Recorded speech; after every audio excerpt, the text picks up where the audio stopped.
My name is John Crowe, and I'm a Master's of Divinity student here at Asbury Theological Seminary. I'm from Johnson City, Tennessee, and this is my third year, and I'm focusing in leadership and worship. So I first heard about it kind of like everybody else. We just started seeing this migration of people like slowly trickling across the street to Hughes. And at first I wasn't keen on just running over. But I got a text from one of my friends, Tegan, and he said, you should come over. There's a revival happening at Hughes, and you should be here. And he's somebody that I trust as a truth teller. So when I heard that, then I was like, I really need to go. And then as I went through my day, I still hadn't gone. And I would just meet person after person that I trusted that had been there, had just come back or something. And they're like, no, you really need to go, it's real. So my experience at the Outpouring, I feel like had a lot of, and I've heard this story from other people too, there was kind of this dichotomy between serving and being served. Like you would go and you might serve for a day or two, and then God would just show you something that you just need to like rest in Him, and people would serve you, and then you could go back and serve. It's pretty amazing though. My first day there, I helped with music, and I remember the first night, like the first night of the first day, there was a moment where you just realized this was bigger than just Wilmore or bigger than Asbury, like combined. And the pastor just had us, like everybody, go out to the walls and like pray out to the world. And that was kind of the first realization that this is something more than just us, even though it was amazing already then.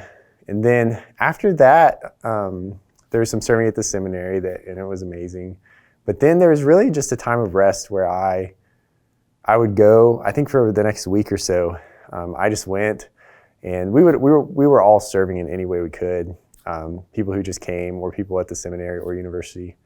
But it was really just sitting there and reflecting on my life, what God's doing in my life, and like who I'm supposed to be. And there's kind of a week of that.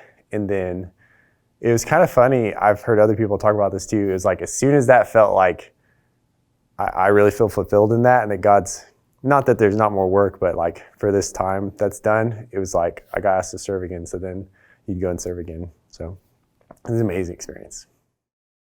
So, how have I seen the Outpouring spread since last year?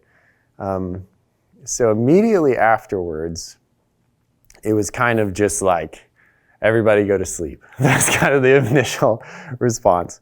But then, like as the weeks went on, and I was amazed that there wasn't even a hint of anyone trying to get anything out of the Outpouring. It was totally just like, God's done it.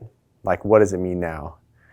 And some people went out to tell about it, not necessarily to talk about Asbury, but to talk about what God's doing and what it might mean.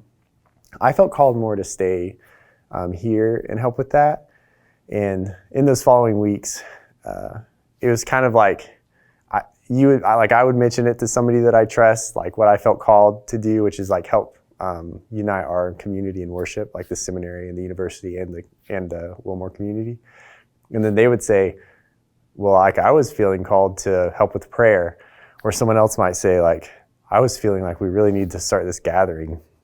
And so essentially just over time, it really seemed like God was bringing like a bunch of people together, not for one specific thing, but just to continue stewarding what God's already done and the spirit of worship. So, but it's pretty crazy. Like we worship at a coffee shop on Monday nights, not to try to replicate anything. It's just, we've seen how healing and powerful it is to just worship God. And like, that's the only reason. And looking forward, we're like just looking for more and more things to do to help unite our community in worship. So to help pass it on to others, I haven't like gone and talked anywhere or anything like that. I kind of wondered if I would, but I never really felt like I should, and nobody ever asked, which is like a good thing for that. But it's crazy. Like I was a missionary in Albania for this summer, and even there, like I would meet people, and it was almost like they were stunned about what was happening at Asbury. And all it would take is like to say Wilmore. You didn't even have to say Asbury.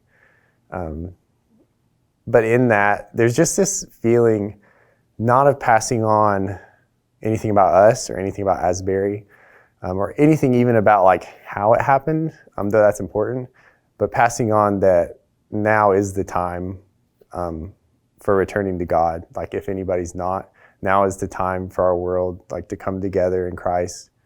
And just seeing that like even across the world, people are recognizing that. And I think that's really why it's spreading so fast. Like it's already happening, and it's God's pulling us all together in His Spirit. I think if there was anything else to address, it would just be that like God's Spirit, I really felt like as I was like around the seminary and around the university before, like right before the revival happened, like you could just feel the Spirit of like God's about to do something, but not just like this ethereal like thing, but like in real people. And you could just tell people wanted the Lord. People were ready to worship the Lord, and like nothing could stop that. And so when it happened, it was just like this explosion of what God's been doing. And it really feels to me like, even though that seems like it was the climax here on campus, it's like a bigger work that's happening that's going to go on for a long time, as long as we keep following Him.